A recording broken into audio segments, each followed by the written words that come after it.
ahora tenemos un panel que está referido precisamente a los aportes en Perú de diferentes experiencias. Tenemos desarrollo de territorio, cadena económica y seguridad ambiental.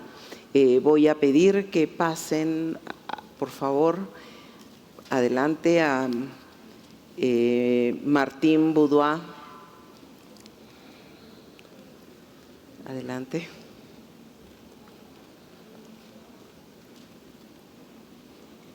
A César Liendo.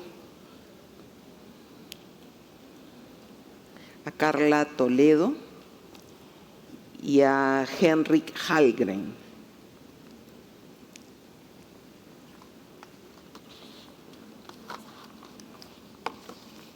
Y bueno, lo que hemos venido escuchando en algunas conferencias es el tema de desarrollo territorial, y se ha tratado porque todos estamos convencidos de esa ruta y de la sostenibilidad.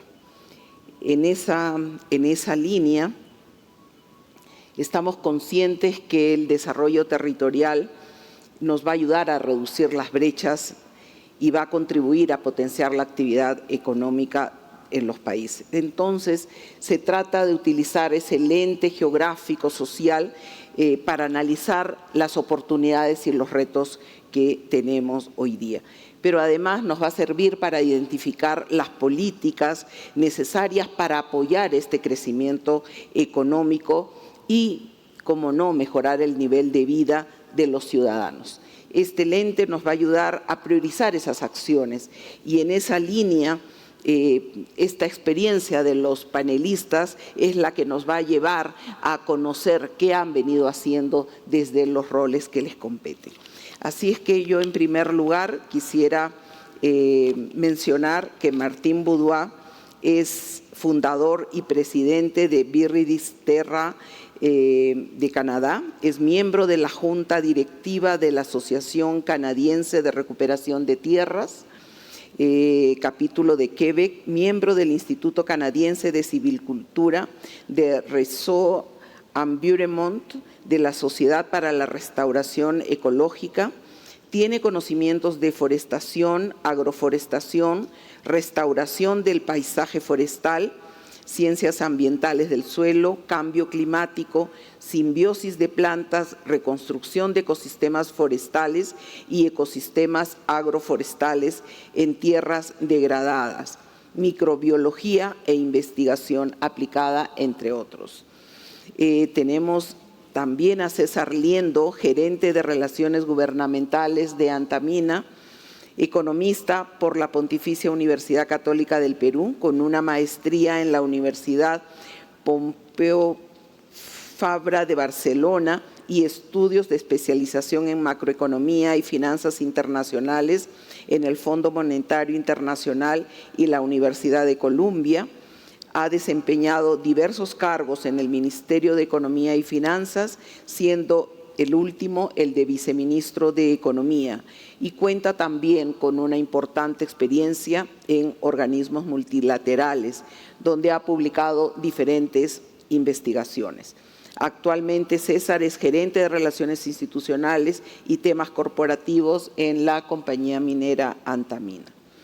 A Carla Toledo, gracias también por participar en este panel. Es gerente de operaciones del IFC, ingeniera de Industrias Alimentarias con un máster en Estudios de Desarrollo del Instituto de Estudios Sociales de La Haya, Holanda. Actualmente se desempeña como oficial de operaciones del equipo de servicios de asesoría sostenible en infraestructura y recursos naturales de IFC, con más de 15 años de experiencia. Es responsable del diseño e implementación de programas sobre la gestión de regalías y gobernanza local.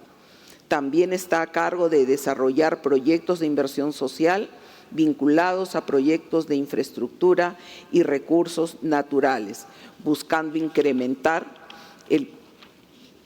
el positivo de la presencia del sector privado en beneficio de las comunidades. Antes del IFC, trabajó en el Ministerio de Economía y Finanzas en la evaluación de proyectos de desarrollo agrícola y rural y también fue consultora en proyectos de fortalecimiento de capacidades locales.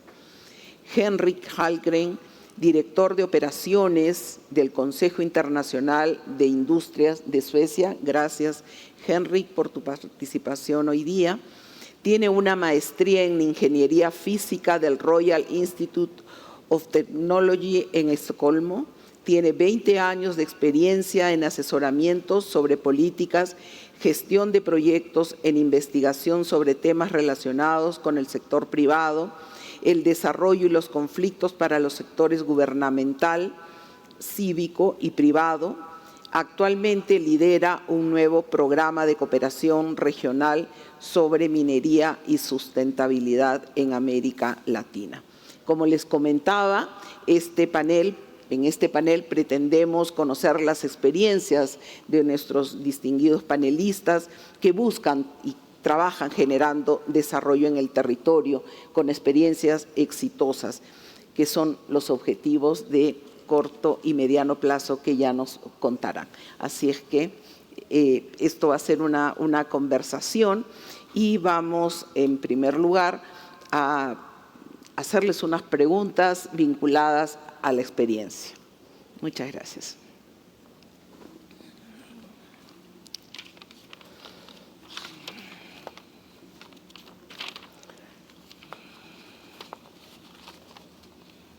Se perdieron las preguntas.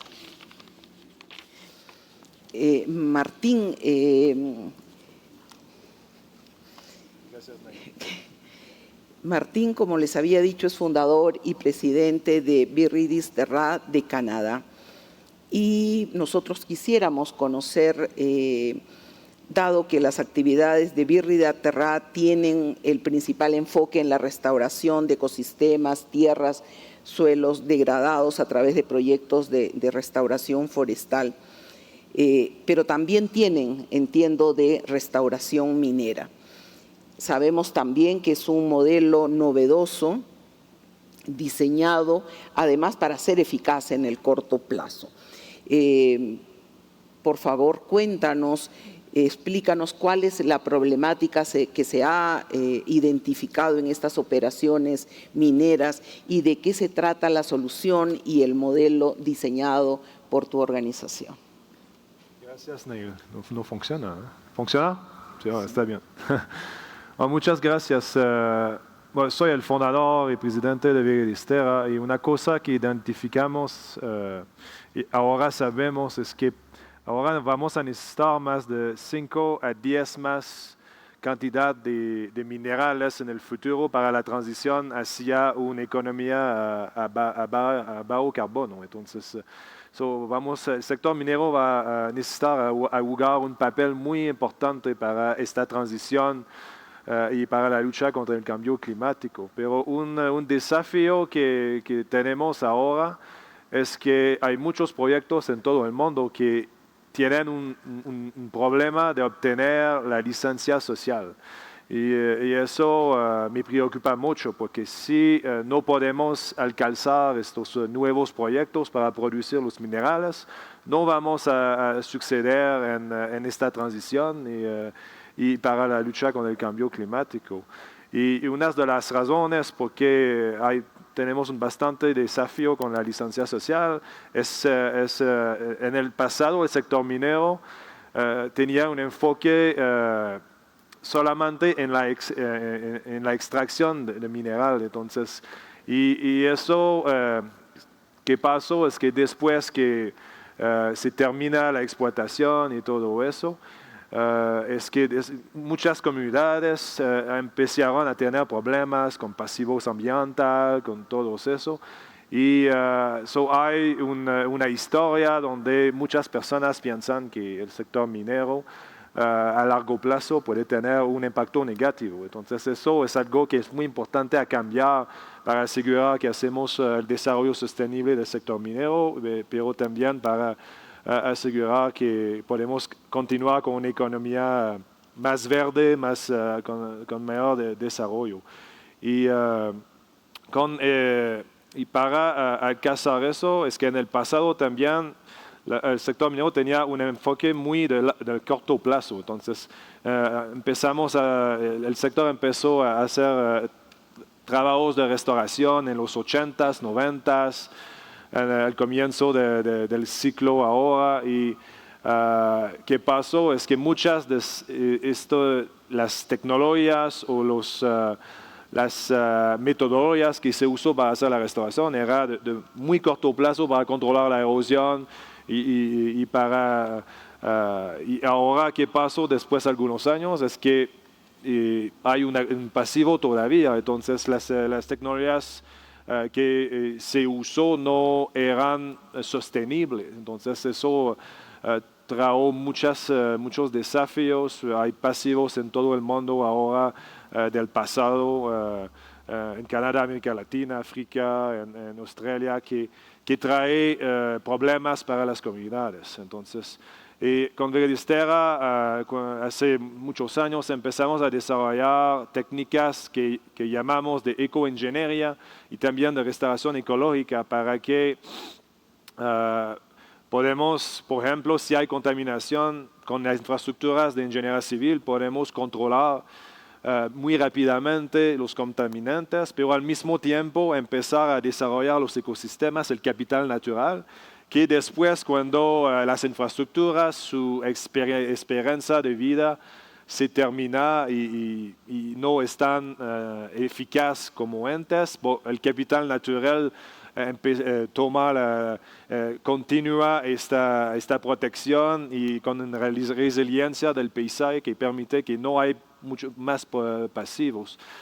Entonces empezamos a desarrollar eso para restaurar las rellaves, las estériles y todo eso, para traer el ecosistema natural que es más resiliente, que tiene más resiliencia y que permite asegurar que no necesitamos volver 5, 10, 20, 30 años para hacer más restauración y eso es muy beneficioso para las empresas las empresas mineras, para que no tengan que invertir más en el futuro para la restauración.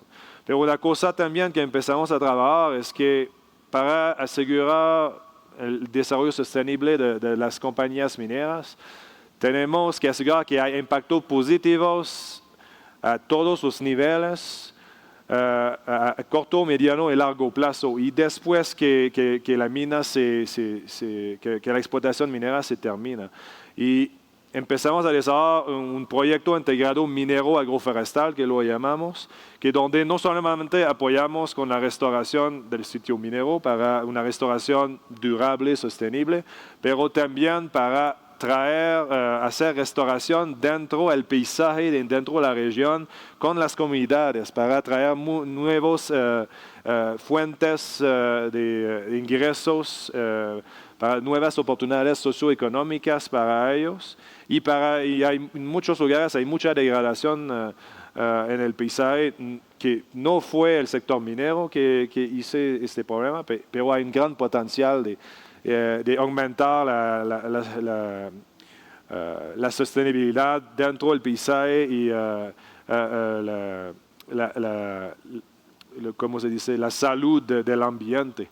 El modelo que desarrollamos es que firmamos contratos con las comunidades, traemos inversión, eso no es un costo, porque hay nuevos bienes y servicios que se producen dentro estos nuevos bosques, agrobosques y todo eso. Las compañías mineras pueden invertir, también podemos traer inversión internacional. Traemos el capital, la tecnología y la asistencia técnica, trabajando con las comunidades y todo eso, creando valor en estas tierras degradadas. Y después, cuando se producen estos nuevos recursos naturales, bienes, servicios como madera, productos agroalimentarios en la agricultura, o plantas medicinales, o bonos de carbono de biodiversidad, se puede vender en el mercado y se compartan 50-50 las ganancias entre los propietarios de tierras, los comunidades y las inversionistas. Y eso puede trae una oportunidad bastante interesante para las compañías mineras, porque las compañías tienen emisiones de gases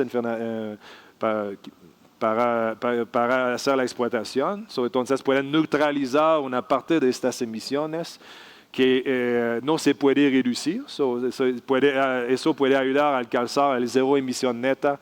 Hay muchas compañías ahora que están en este lugar y al mismo tiempo se puede compensar para la pérdida de biodiversidad, porque estamos creando biodiversidad a nivel del paisaje y eso puede asegurar que la compañía minera tiene impacto positivo ambiental a todos los niveles en estos lugares.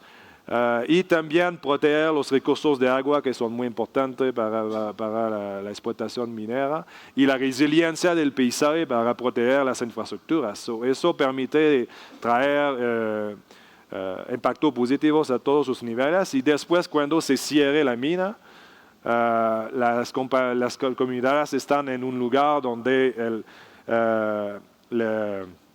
el ambiente socioeconómico y a todos los niveles está mejor que era antes de empezar la explotación. Eso es un poco lo que estamos trabajando muy fuerte. Ahora tenemos un proyecto en Burkina Faso donde estamos desarrollando activos agroforestales para las comunidades con la restauración no solamente del sitio minero, pero alrededor a nivel del paisaje. Tenemos un proyecto también en Canadá donde la compañía tiene un objetivo de cero emisión neta. Entonces estamos desarrollando proyectos de reforestación a nivel del paisaje para que podamos traer bonos de carbono para su neutralización de emisiones.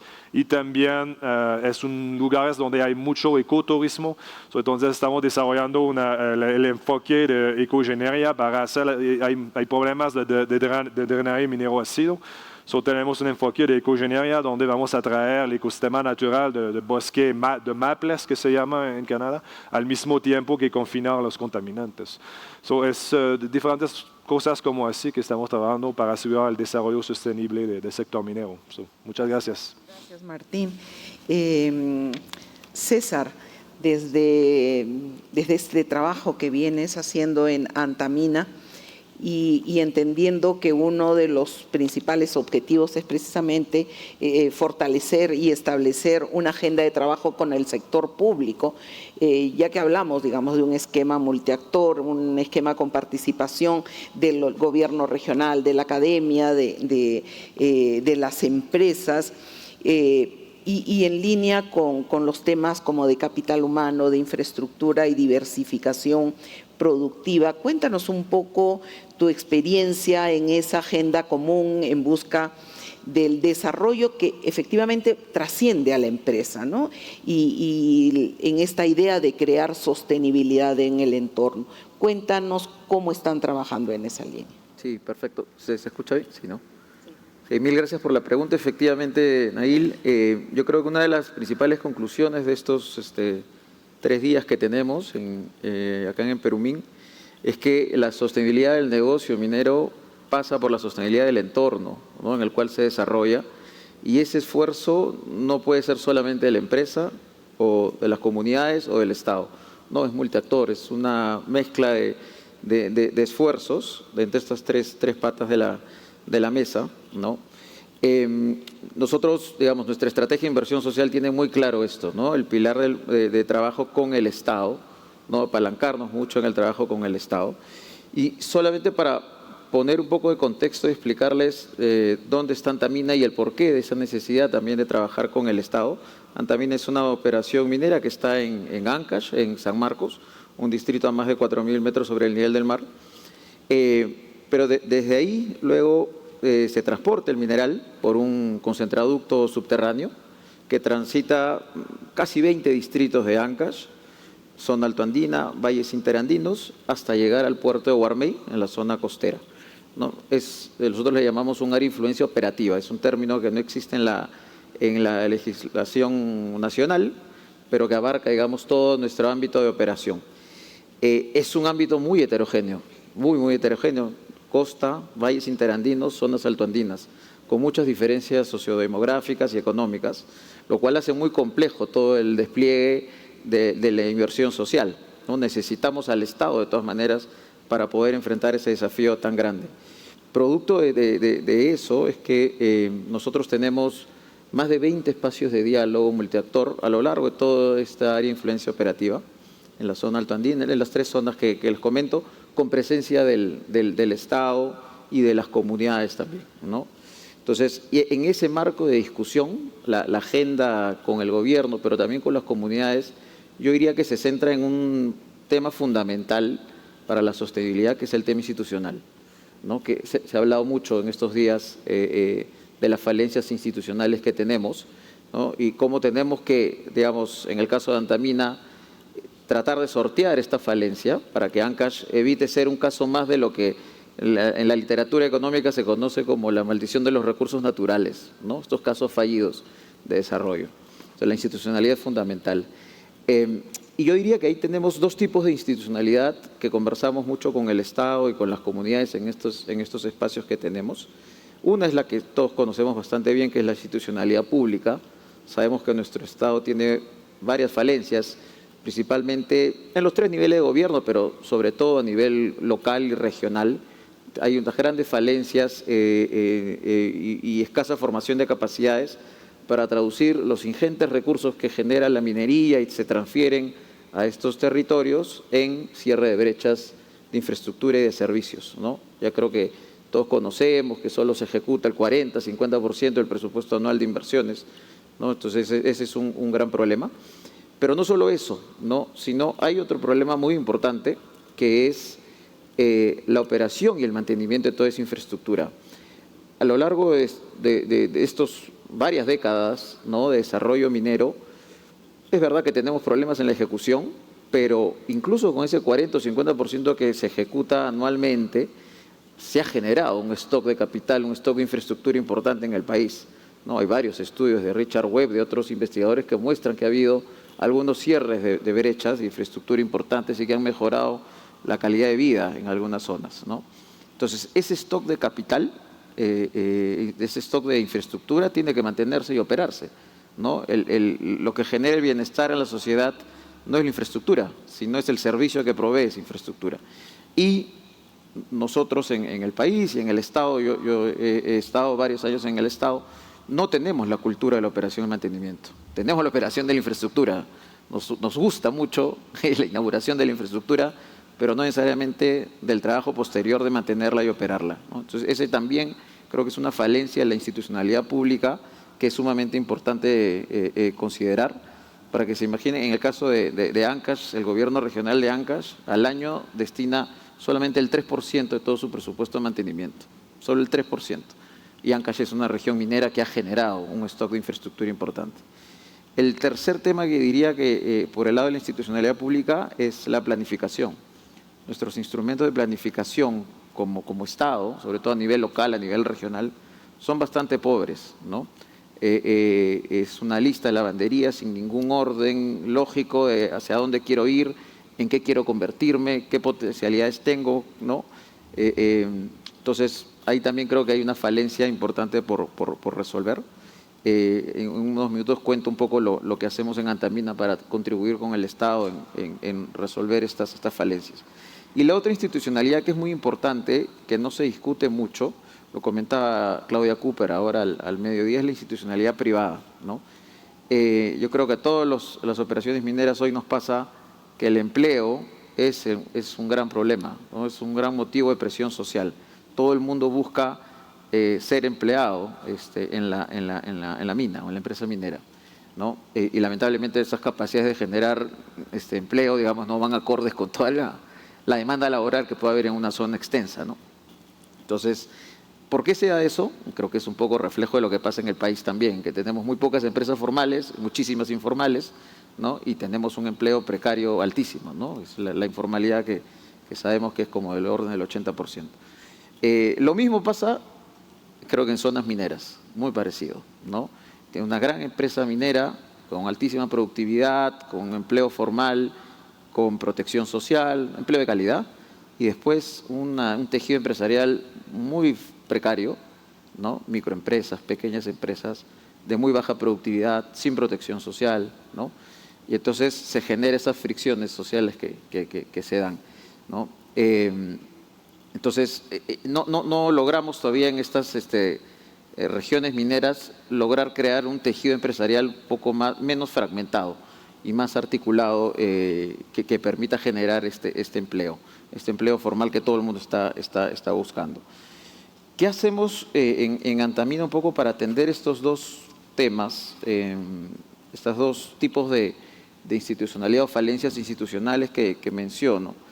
Por el lado de la institucionalidad pública, ya hace casi 10 años, Antamina tomó la decisión de meterse, digamos, al mecanismo obra por impuestos, ¿no? Un mecanismo público-privado donde el Estado prioriza y define qué proyectos se quieren hacer, nuevamente bajo instrumentos de planificación no muy buenos, pero bueno, ese es el rol del Estado, y el sector privado se encarga del diseño de los estudios y la ejecución de esos proyectos, de tal forma que los riesgos de diseño y de construcción se transfieren del Estado al sector privado. La lógica detrás es, claro, voy a usar el músculo del sector privado, que es mucho más eficiente, mucho más rápido, para poder cerrar las brechas de una forma más rápida, más oportuna. Bueno, en este proceso de 10 años, empezamos con proyectos muy pequeños, proyectos pistas y veredas de $1 millón, cosas así. Fue un proceso de aprendizaje, ¿no? Y hoy ya hemos, digamos, empezado a escalar a proyectos mucho más grandes, con ya una escala importante y donde los beneficios también son más grandes. La exposición también es más grande, ¿no? Pero finalmente estamos trabajando siempre con el Estado, siempre hay un riesgo implícito de trabajar con el Estado. Entonces, hemos ido migrando hacia eso y hoy tenemos una cartera de 1.700 millones de soles en diferentes sectores. Hay carreteras, colegios de alto rendimiento, centros de salud, hospitales, carreteras, que la verdad apuntan a un cierre de brechas importante.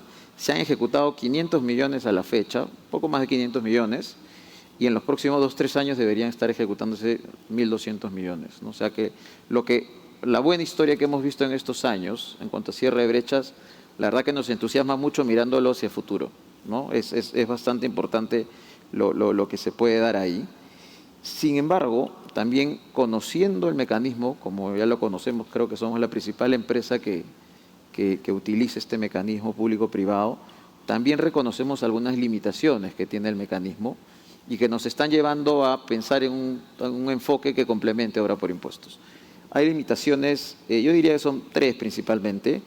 La primera es todavía una baja transferencia de capacidades hacia los equipos técnicos de los gobiernos regionales o de los gobiernos locales. Porque en la medida que los riesgos de diseño y construcción se transfieren al sector privado, ¿no?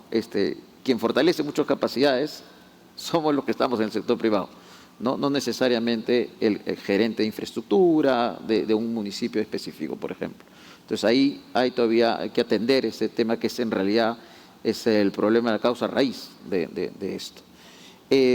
Lo segundo es que diría que el mecanismo de obra por impuestos hoy por hoy no ataca todo el ciclo de la inversión, me iría a los 2 extremos del ciclo de la inversión. Nuevamente, uno es la planificación, ¿no? No nos permite, o sea, ya nosotros como empresas privadas tomamos una lista priorizada de proyectos, ¿no? Pero el mecanismo podría tener también una voz en la planificación, en entender bien qué se quiere hacer con este territorio, ¿no? Y la segunda falencia es el otro lado del ciclo, la última parte, que es lo que decía hace un momento, de la operación y el mantenimiento, ¿no? Recién hoy se han hecho algunos cambios legales para que el mantenimiento pueda ser parte del mecanismo de obra por impuestos. Sin embargo, claro, es por un periodo, ¿no? Luego la empresa se retira y ojalá el Estado tome la posta y siga manteniendo esa infraestructura. Y el tercer tema, la tercera limitación, diría que es producto un poco de las 2 primeras, es que todavía el mecanismo es muy pequeño, ¿no? Tiene un alcance bastante limitado. En el caso de Ancash, que nuevamente es la región que más uso le da al mecanismo, ¿no? A través de Antamina, si uno ve todo lo que hemos ejecutado, estos 500, poco más de 500 millones, y lo compara con las transferencias que en ese mismo periodo de tiempo se han realizado por canon y regalías a nuestra área de influencia operativa, es aproximadamente el 5%, solamente el 5%, ¿no? Queda un 95% que no estamos mirando, ¿no? Entonces, hay que pensar también algún instrumento para ese otro 95%, ¿no? Pensar que todo el 95% va a entrar por una tubería tan pequeña como Oxy no es sostenible. Pero hay que pensar en algo para ese 95%. Y entonces en Antamina nosotros venimos trabajando en una propuesta que queremos validarla con las nuevas autoridades. Creo que el timing además es perfecto. Que es diseñar un modelo de asistencia técnica, ¿no? Para fortalecer capacidades a los gobiernos locales y el gobierno regional, bajo una cartera priorizada, consensuada con ellos, ¿no? Y con un instrumento de planificación un poco más robusto. Instrumento de planificación, la verdad que hay y muy buenos. El MEF tiene muy buenos. A nivel macro se hacen buenos instrumentos de planificación, está el marco macroeconómico, en fin. Esa misma metodología se puede aterrizar a estos niveles, estos ámbitos, ¿no? Entonces, queremos trabajar ese modelo que complemente ahora por impuestos, ¿no? Ambos modelos deberían cohabitar, coexistir, ¿no? Y acá termino con esto, por el lado de la institucionalidad privada, ¿no? Que es el otro problema que mencionaba. Venimos trabajando como a dos niveles con el gobierno. El primero es, bueno, obviamente una buena gestión de servicios públicos e infraestructura va a gatillar la entrada de nuevas empresas, digamos, en sectores no mineros, ¿no? En torno a las potencialidades que tiene el territorio. Nosotros en Antamina hemos hecho un análisis de cuáles son las potencialidades de Ancash, principalmente este corredor que menciono, nuestra área de influencia operativa. Básicamente hay tres motores muy grandes: la construcción, obviamente porque hay recursos públicos, la agroindustria y el turismo, ¿no? Entonces, la idea es que esta infraestructura pública empiece a atraer estas inversiones que yo les llamo como empresas ancla, empresas grandes o medianas, digamos, formales, que puedan empezar a producir en esta zona, ¿no? Hoy por hoy no hay una gran presencia de esto. Y el segundo es que, claro, no vamos a esperar a tener un tejido empresarial puramente de empresas que llegan de Lima o extranjeras. Hay que generar un tejido empresarial ancashino, ¿no? Y lo hay. Es muy incipiente hoy, pero hay. Nosotros en Antamina, tanto en la operación como en obra por impuestos, en proyectos pequeños, trabajamos con empresas ancashinas, ¿no? En nuestra cadena de proveedores también hay varias empresas ancashinas. Entonces, estamos ahí trabajando con ellas un modelo de asistencia técnica para ver cómo van creciendo, ¿no? Y se puedan articular más adelante, cuando estas empresas anclas hayan llegado, se puedan articular también a ellas, ¿no? Y no sean solamente proveedoras de Antamina, sino empiecen a ser proveedoras de alguna agroindustrial o de alguna empresa operadora turística, ¿no? Entonces, ese creo que es un desafío importante que está a dos niveles, ¿no? Y que venimos trabajando. Creo que una plataforma que sirve mucho, y la mencionó el ministro Burneo ayer, es las mesas ejecutivas. A nosotros nos sirve mucho para poder articular estos esfuerzos. Es verdad que todavía bajo una mirada sectorial hay que ir tocando la puerta de la mesa de turismo, después la otra, pero bueno, así es la vida.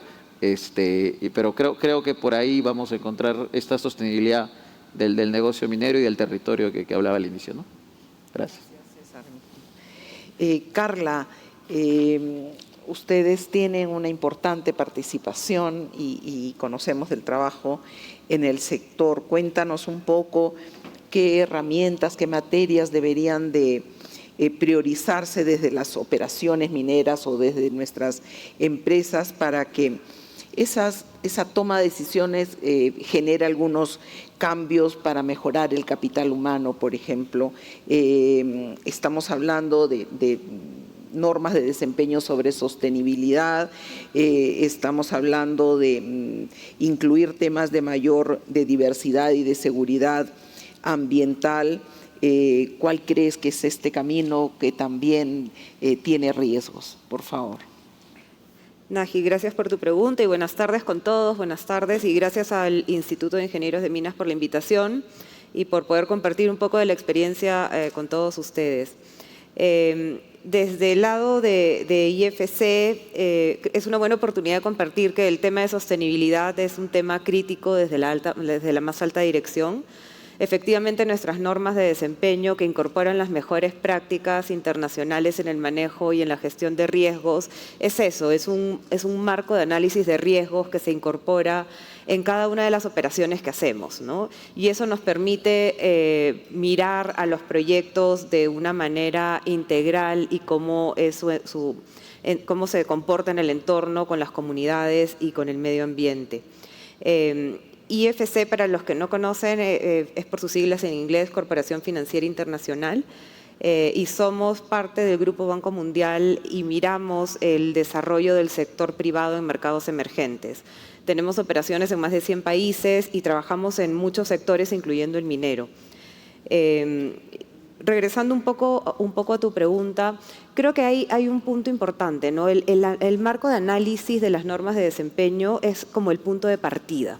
Es el punto básico, pero creo que lo que también hemos aprendido con el tiempo es que no es suficiente, ¿no? Digamos, lo que está a veces escrito en la norma o en las leyes no es suficiente para poder tener proyectos que operan de manera armoniosa en el entorno en el que están.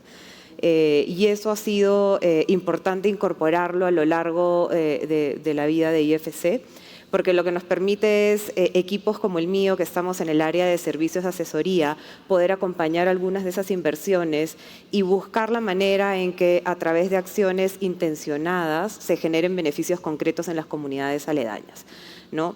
Especialmente en el sector minero sabemos que hay mucho más demandas por empleo, por oportunidades, más que probablemente en muchos otros sectores y de muchos actores.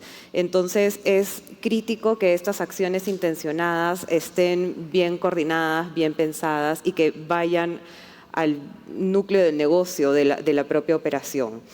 Creo que eso es algo clave, ¿no? Algo que me gustaría de repente compartir, ¿no? Algunos ejemplos han mencionado el trabajo de desarrollo de proveedores, es un punto clave y otra vez necesita estas acciones voluntarias, intencionales para que los beneficios se concreten y estos negocios locales que están en Ancash o en otras comunidades puedan sacar ese provecho que se pueda generar, ¿no? Puedan tomar esa oportunidad. Se pueden hacer trabajos también con un enfoque de género, tratando de buscar beneficiar a empresas propiedad de mujeres, y ahí hay experiencias y algunas herramientas interesantes que se podrían compartir. Creo que uno de los elementos clave de estas experiencias es este enfoque colaborativo, multiactor y de largo plazo, ¿no? Son como 3 elementos que deben estar presentes en cualquiera de estas iniciativas. Y por eso, en verdad, me entusiasma mucho en compartirles el trabajo colaborativo que tenemos con Anglo American, con Mitsubishi, con el gobierno regional alrededor de Moquegua Crece, ¿no? Es una iniciativa en la que estamos trabajando desde hace unos meses y lo que busca es hacer tangibles algunas de estas iniciativas que estén enfocadas de una manera colaborativa a beneficiar a las comunidades en la región de Moquegua. Y otra vez, con una mirada de largo plazo y de la región de manera integrada. Por ejemplo, uno de los primeros iniciativas en las que nos hemos involucrado desde Moquegua Crece ha estado relacionado a lo que mencionaba César, que es esta planificación, ¿no? Hemos estado trabajando bajo el liderazgo del gobierno regional y con el apoyo técnico también de la Universidad del Pacífico en el Plan de Desarrollo Regional Concertado al 2032, que para nosotros ha sido importante involucrarnos en ese proceso, que sea participativo por un lado y por otro lado que nos dé una hoja de ruta a dónde quiere ir la región. A dónde quiere ir la región en su conjunto, en los distintos distritos y cuáles son las potencialidades y aquellas áreas que requieren, ¿no?, mayor atención en brechas. Conectividad claramente salió como aquella área de mayor atención. Agroindustria también fue otra importante. Nosotros desde IFC estamos también súper contentos de poder aportar con la experiencia que tenemos de trabajar con gobiernos locales, con gobierno regional. Tenemos un programa que se llama Moquegua Crece Buen Gobierno y lo que busca es apoyar a estas entidades en gestionar de una manera más eficiente, más transparente los recursos que reciben de inversión. En el caso de Moquegua, más del 50% del presupuesto de inversiones proviene de la minería. Entonces hay una contribución directa y también creemos que si no trabajamos de la mano con estas instituciones, no vamos a poder materializar los beneficios en la provisión de servicios y infraestructura a la población, ¿no? Y de acuerdo contigo, la operación, el mantenimiento, la transferencia de esos servicios, no solamente es inaugurar la obra, es luego qué pasa después. Hay un trabajo también que estamos realizando en alianza con la Fundación BHP y con el Instituto de Estudios Peruanos, se llama Infovoces Moquegua, y por ejemplo es una iniciativa que lo que está buscando es acercar la información que los líderes encuentran más necesaria a partir de formatos de WhatsApp, de redes sociales que puedan transmitir información relevante en función a lo que ellos han priorizado como información en la que requieren mayor conocimiento y que les sirva para poder comprenderla de una mejor manera y transmitirla a sus demás pares y al resto de las comunidades, ¿no? Entonces, son algunas de las iniciativas, pero otra vez, creo que estos tres elementos de la mirada de largo plazo, la mirada territorial y colaborativa entre lo público, lo privado, la sociedad civil, es como lo que ata estas diferentes iniciativas, ¿no? Muchas gracias, Carla. Vemos elementos comunes en estas experiencias. Y Henrik, conocemos que Suecia es el cuarto país líder mundial en competitividad, innovación, clima de negocios, y la minería en Suecia, justamente algo se comentaba antes, es desarrollada con claros lineamientos normativos y legales. Hay experiencias de BetCities, por ejemplo, que manifiesta Suecia y que son consideradas pues un dinamizador de la economía. Cuéntanos qué nos puedes decir de las políticas de desarrollo, de territorio y sostenibilidad en Suecia y qué crees que se podría replicar en nuestro país. Además, ¿cuál podría ser el aporte de las empresas suecas que operan en el país en la implementación de las políticas que antes se mencionaban? Muchas gracias por la invitación, and I will continue this in English. Thank you so much for the... Voy a continuar esto en inglés. Muchas gracias por la pregunta. Es un poquito vergonzoso, me da un poco de vergüenza, sí, haberle dado ese rango de superioridad a Suecia por lo que acabo de decir, pero yo he estado en varios lugares del mundo, de los lugares Perú tiene la mejor comida del mundo, sí, pero el Consejo Internacional de las Industrias sueca representa a la mayoría de empresas internacionales, también en el sector minero, y son líderes y tienen más del 50% o 60% del mercado de mina subterránea. También tenemos un desarrollo interesante en Suecia.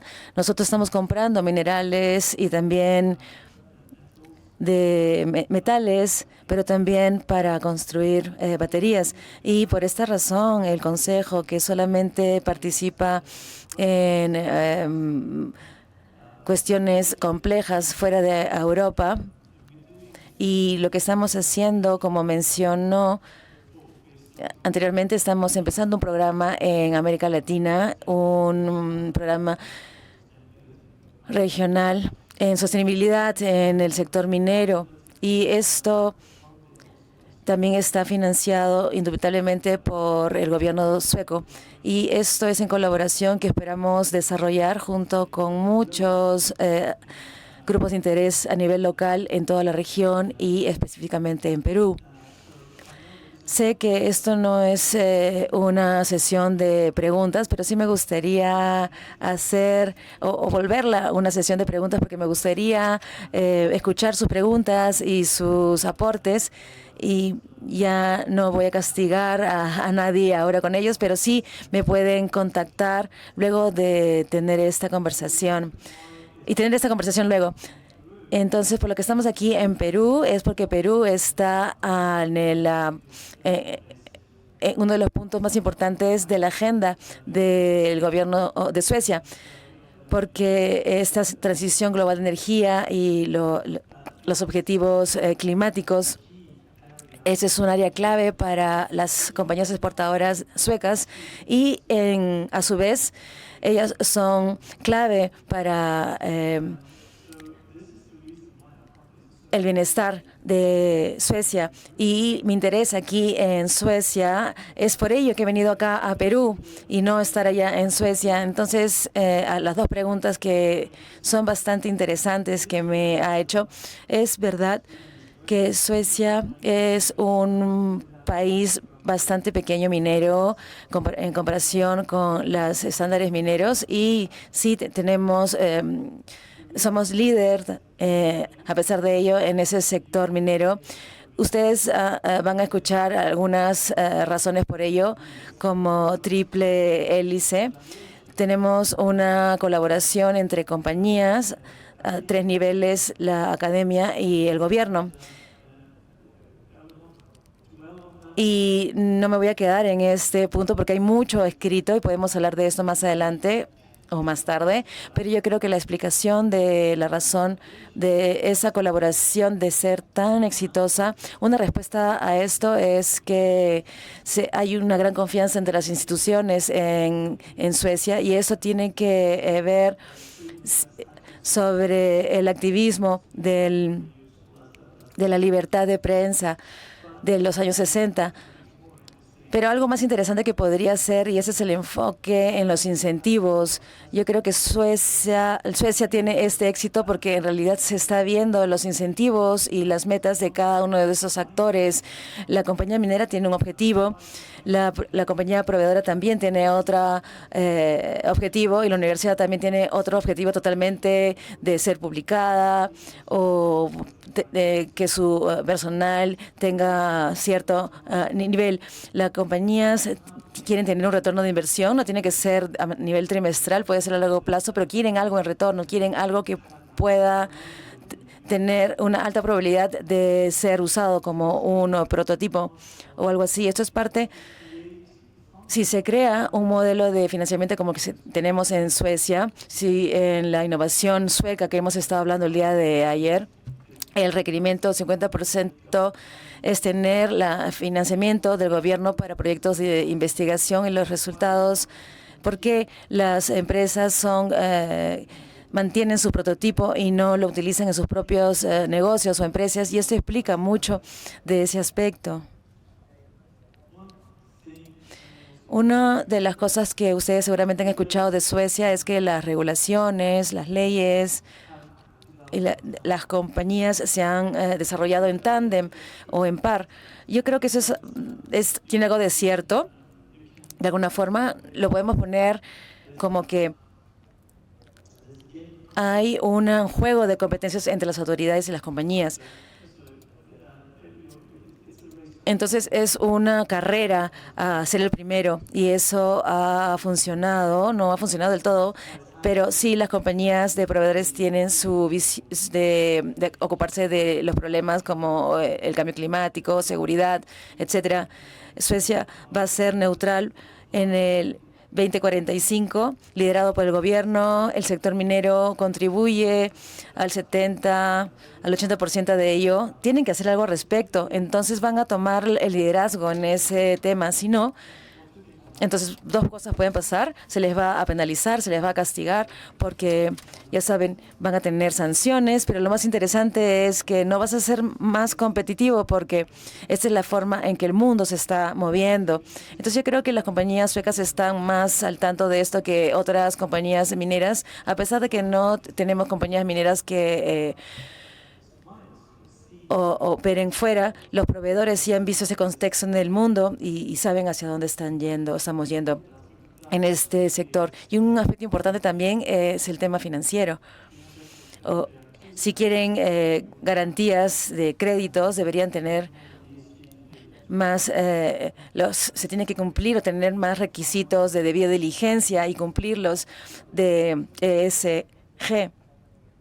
Y por eso es que se trabajan de manera colaborativa. Entonces, Ya se me ha ido el tiempo, pero me gustaría hablar en términos más prácticos cómo las compañías lidian con la participación y relacionamiento con las comunidades, pero me gustaría en realidad que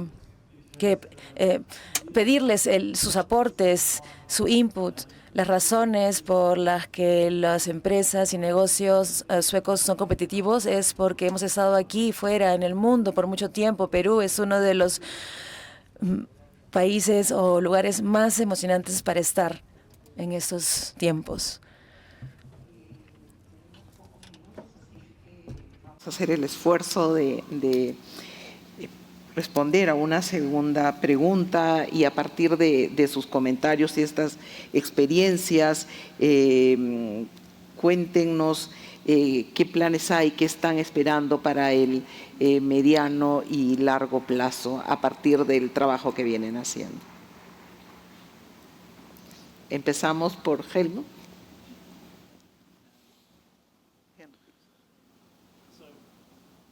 I'm not sure it works now. Yeah, so I think Creo que lo más importante para nosotros en el Consejo Internacional de la Industria Sueca ahora es que en los siguientes 6 o 9 meses vamos a contactarnos con tantos de ustedes como sea posible para crear esta iniciativa, como tú mencionaste, con múltiples partes interesadas, y esto se va a requerir para poder tener un impacto en los temas de sostenibilidad en el sector minero. Eso es lo que estamos esperando. Con respecto a las empresas suecas, no están aquí hoy, pero yo sé que están trabajando furiosamente para mantenerse más allá de la curva, con una producción de acero verde de las minas suecas, o al aumentar el equilibrio de género en comunidades mineras en el norte de Suecia, porque este es realmente un requisito para atraer el talento que necesitamos de las universidades y quedarnos siendo competitivos. Cuéntanos rápidamente. ¿Sí está? ¿Sí? ¿Se escucha? Sí. Diría que, bueno, estamos, como comentaba al inicio, trabajando en este nuevo modelo, este modelo de asistencia técnica, para poder presentarlo a las nuevas autoridades. El modelo de Moquegua Crece, la plataforma que mencionaba Carla, es de hecho un modelo que nos interesa mucho buscar replicar, ¿no? También buscando algunos socios externos también.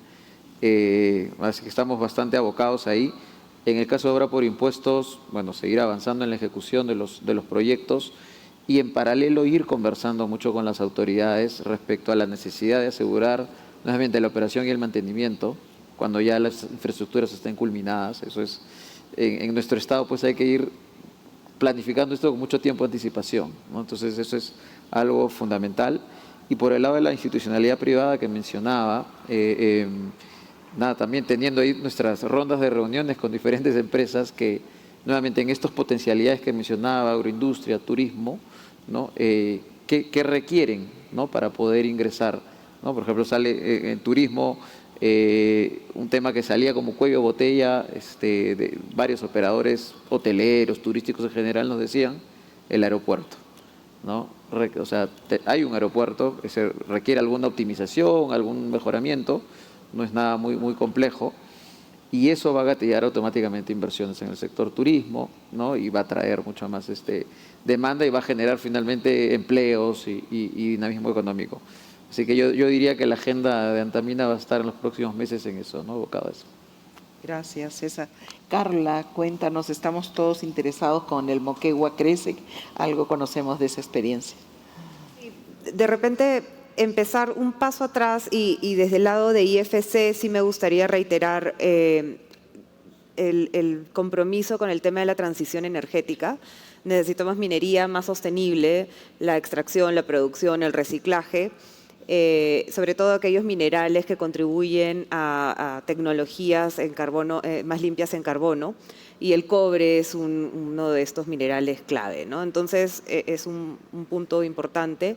Y el otro también desde el lado de IFC y como entidad financiera, cómo seguir desarrollando herramientas financieras con incentivos para contribuir a objetivos de desarrollo sostenible en temas sociales o medioambientales.